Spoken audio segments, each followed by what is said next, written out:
الله الرحمن الرحیم. سلام به همگی، وقت همتون بخیر. انشالله که کاملا خوب و صحتمند باشین. بیاین که براتون خوش خبری بگویم. خوش خبری این است که آخرین درس کتاب دری صنف دهم خود ما شما امروز بخیر میخوانیم و کتاب تمام میکنیم. میریم طرف صنف 11 ارتقا میکنیم به صنف 11 که قدم بسیار زیاد نیک و کلان است. پس بیاین که آخرین درس ما درس 28 دری صنف دهم که بین صفحات 143 الی 148 کتابتان در مورد یک مسئله بسیار زیاد خوب معلومات داده و موضوع معلوماتی است. بخوانیم کتاب خود بخیر تمام کنیم. عنوان درس از شما سوال پرسیده که در صورت مواجه شدن با ماین چه باید کرد؟ پس خدای نخواسته اگر خود ما یا کسای دیگه با ساحه‌ای که ماین فرش است، ساحه‌ای است که موجودیت ماین احتمال میره، ساحه‌ای است که خطرزا هست، ساحه‌ای است که همراهش ما ناآشنا هستیم و در کل اگر با خود ماین و مواد منفجر ناشده روبرو میشیم چی باید کنیم؟ بیاین که در درس امروز براتون بگویم.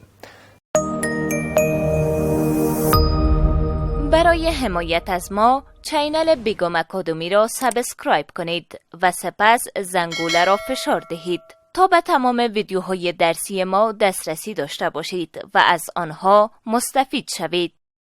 اما پیش از او در مورد درس گذشته بگوییم. ما شما باورنامه را خواندیم که باورنامه چی اثر بود، از کی بود و بالاخره در این اثر چه چیزا گنجانیده شده بود. در بخش آیین انشا و نگارش هم در مورد سبک نگارش گفتیم که سبک نگارش یعنی چی و ما شما معمولا وقت نوشته میکنیم قلم میزنیم بچه باید از سبک، طریقه و یک روش حتما استفاده کنیم.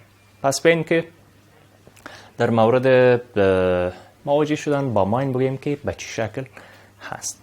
اما پیش از اهداف درس خود مرور کنیم، کوتاه باز درس شروع میکنیم. پس به این که کوتاه اهداف درس خود مرور کنیم. البته بچه‌ها متوجه باشین که سر وقت به صنفتان بین. خب درس از پیشتان میره باز میمونه. سر وقت بین که هم بتونین نوت بگیرین، هم دقیق گوش کنین، هم درس گذشته مرور میشه، هم رابطه‌اش با درس جدید شما میفهمین. همیشه سر وقت به صنف بین و کوشش کنین که زمانتان را تنظیم کنین. پس به این که اهداف درس خود کوتاه مرور کنیم. اولین هدف درس ما شما آشنایی با انواع ماین ها و خطرات ناشی از ماین هاست. پس ما شما بفهمیم که ماین چی هست، مواد منفجر ناشده چی هست و چی خطرات شاید به ما، شاید به مال ما، شاید به حیوانات ما، شاید به محیط ما یا به کسای دیگه برسانه. هدف دوم کسب معلومات در مورد ای که چگونه ما شما بتانیم در نگارش دارای یک سبک شویم. در درس گذشته ما شما گفته بودیم که در نگارش سبک بسیار زیاد مهم است، اما امروز باید بفهمیم که چطور و چی کارا رو انجام بدیم که ما بتونیم بر خود یک سبک نگارشی بسازیم و او سبک منحصر به ما و شما باشه.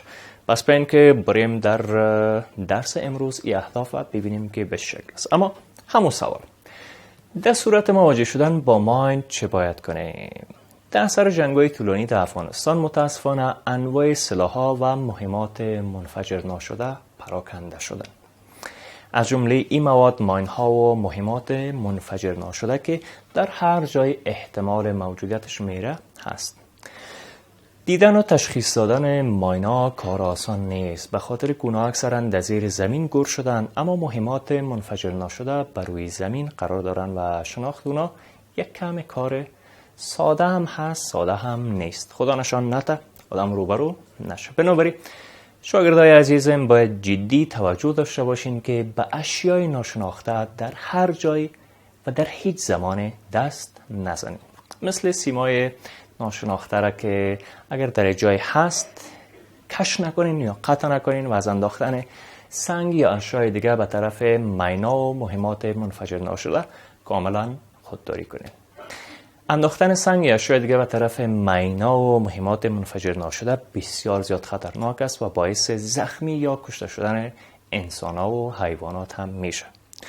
مهمات منفجر ناشده را میتونیم ما و شما در هر جای، حتی در باغچه و زمین‌های زراعتی، سرک‌ها و مکاتب پیدا کنیم یا همراهش روبرو شویم. اما مینا اکثرا در مناطقی که من براتون فعلا نام میگیرم پیدا میشه. پس ببین ببینیم که کدام محلات میتونه پر از ماین باشه و احتمال موجودیت ماین در ای جایا میره. یک، در راه‌ها و گذرگاه‌ها و سرک‌هایی که مورد استفاده قرار نگرفتن امکان داره که در اتو جایا ماین باشه. در کنار سرک‌ها و راه‌ها میتونه ماین باشه.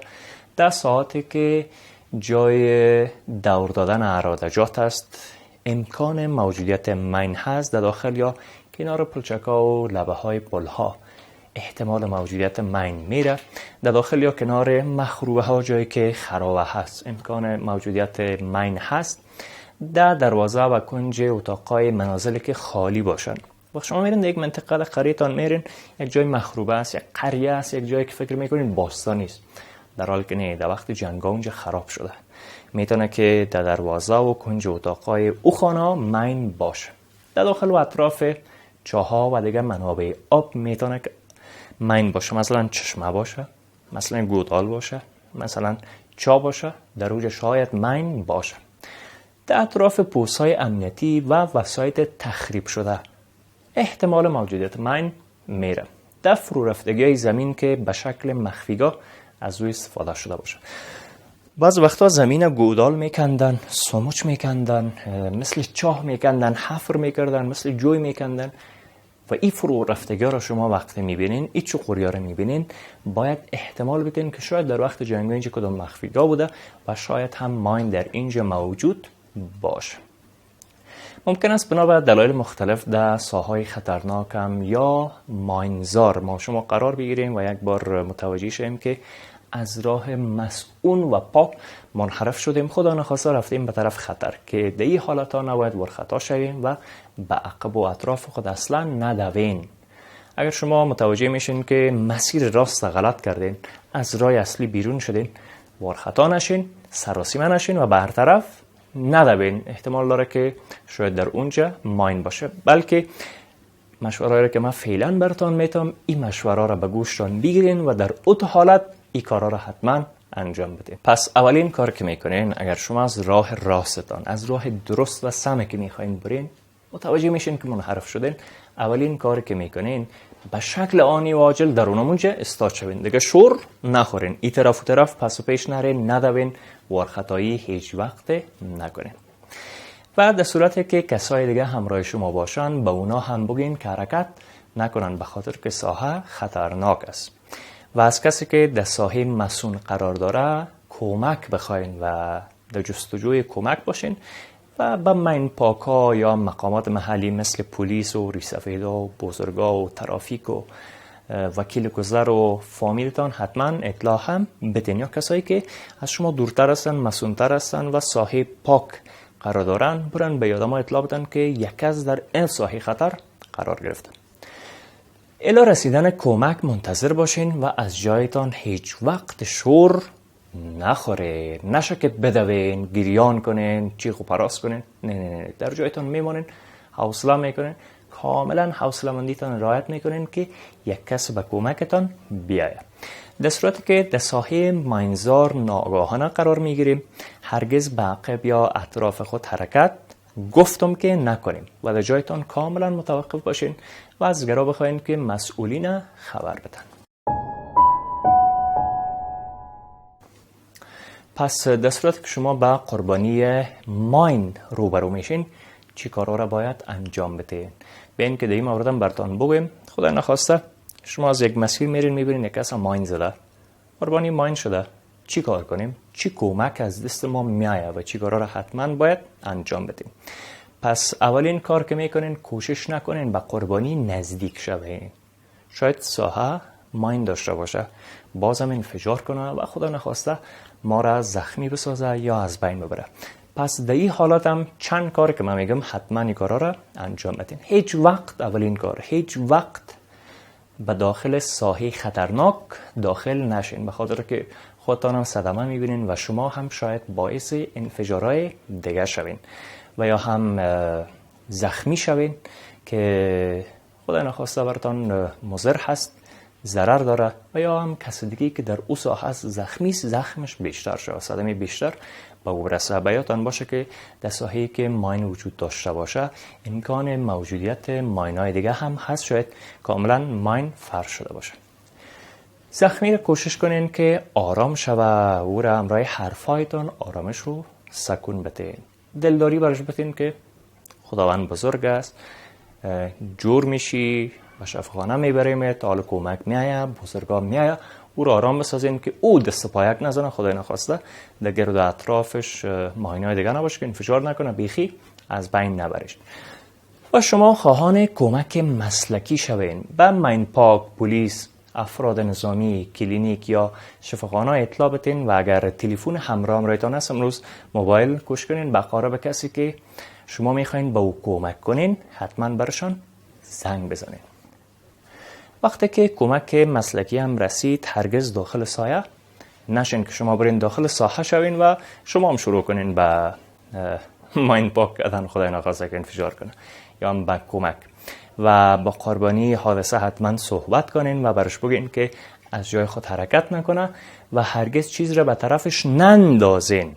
مثلا یک آدم زخمی شده، ما یک ریسمان میاریم مندازیم که کش کنیم، نه ساحت بیرون شده، یک چوب مندازیم، این باعث میشه که اگر در گرد و اطرافش مین باشه او هم انفجار کنه. از این خاطر هیچ وقت به طرفش چیز را پرتاب نکنین و در صورت مواجه شدن با قربانی مین هرگز داخل ساحه ماینزا گفتیم هیچ وقت نشین و هر چیز زودتر با مین پاکا یا مسئولین محل خبر بدین و از کمک‌های غیر مسلکی خودداری کنین. دین مقدس اسلام ما را همیشه به رعایت احتیاط در تمام امور زندگی توصیه میکنه و هر فرد مسلمان باید در حفظ جان خود و دیگران کوشش کنه و هیچ وقت در قسمت این نعمت بزرگ خداوندی بی‌اعتنایی نکنه. همون قسمی که کل ما میدانیم در طی جنگ‌های طولانی ساعت زیاد وطن عزیز ما همراه مینا و مهمات منفجر ناشده ملوث شده و یکی از تأثیرات منفی جنگ خراب شدن وضع اقتصادی اکثریت مردم است. متاسفانه چرا این گپ گفتم و چرا این گپ در کتابتان آمده؟ دلیلش نیست که بسیاری از فامیلا چون وضع اقتصادی خراب دارن اطفال خود به خاطر جمع‌آوری چوب، توتای آهن و بسیاری از اسباب دیگه به ساعات خطرناک روان میکنن که این عمل باعث زخمی یا کشته شدن اونها در اثر انفجار ماین و مواد منفجر ناشده میشه. از فعالیت‌هایی که خطرزاستن و باید این فعالیت‌ها انجام نشوه و از این فعالیت‌ها جلوگیری شود تا خطرزا نشن کدام است؟ جمع‌آوری چوب از ساعت خطرناک کاملا دیگه ممنوع کنیم و حتی خودمون نریم به ساحه‌ای که چوب جمع کنیم، طفل خود روان کنیم یا حتی اگر میبینیم طفل از منطقه ساحه و قریه ما میره به خاطر چوب جمع کردن و ما میدانیم که او ساحه دارای خطر است، باید مانع ای کار شویم، والدینش بفهمانیم. و از جمع‌آوری آهن‌های کهنه از ساحات جنگ زده بازم خودداری کنیم. بسیاری کسا آهن‌های کهنه رو میخرن میفروشن به خاطر دروپ پولش. خدای نخواسته اگر در اونجا ماین باشه و انفجار کنه یک آدم از بین ببره و ارزش نداره. و از داخل شدن به خانه‌های مخروبه و خالی کاملا جلوگیری کنیم. یعنی جایی که قابل زیست نیست، متروک است یا بسیار وقتا میشه در اونجا که از بود و باش نمیکنه ناآشنا هستیم، بلد نیستیم مثلا داخل او خانه و او تک منزل خراب نشویم.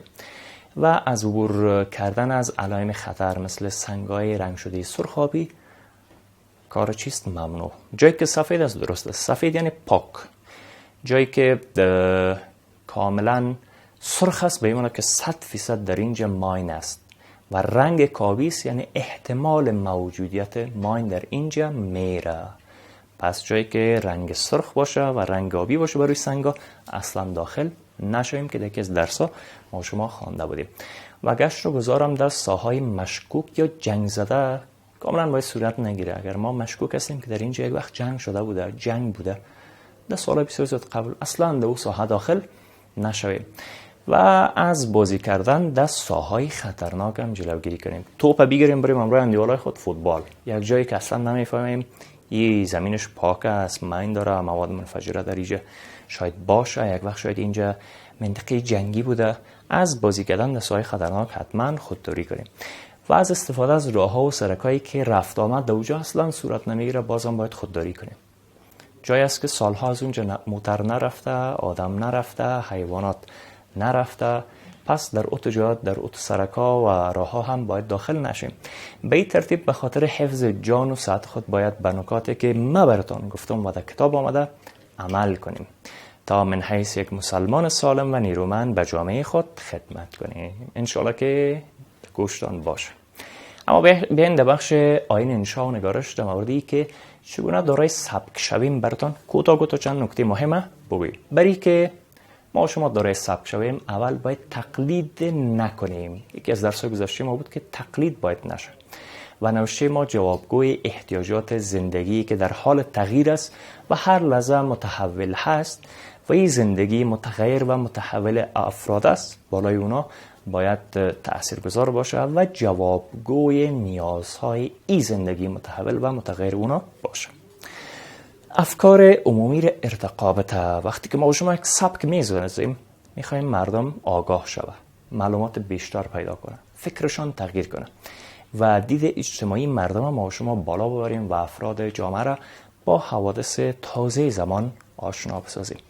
و خود نویسنده باید وسعت اندیشه و فکر داشته باشه، قدرت تخیل داشته باشه، ابتکار و نوآوری و آشنایی با زبان مادی و مادری خود بلد باشه.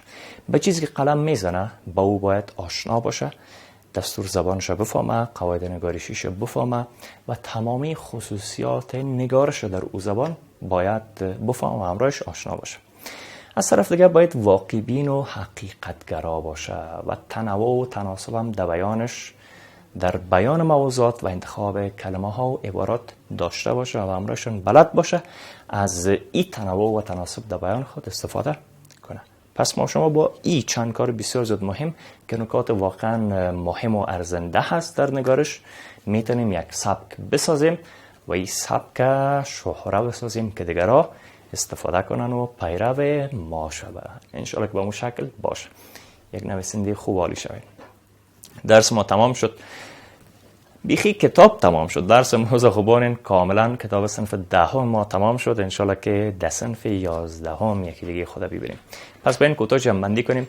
در صورت مواجه شدن با ماین باید گفتیم چی کارا کنیم و چگونه تا یک سبک شویم. در نگارش هم گفتیم که درسای ما تمام شد. بیاین که کارخانگیتان براتون بگویم. نوشته کنین سوال اول. در صورت مواجه شدن با ماین چه کار باید کرد؟ سوال دوم، محلات پرخطر کدام هاست بنویسید. سوال سوم، چگونه میتوانیم در نگارش دارای سبک شویم؟ چگونه میتوانیم در نگارش دارای سبک شویم؟ 3 سوال کار خانگیتان. تا که بازم همدیگر را انشاءالله در صنف 11 میبینیم. خداوند حافظ و قبل از آغاز درس بعدی وقفه کوتاه میگیریم.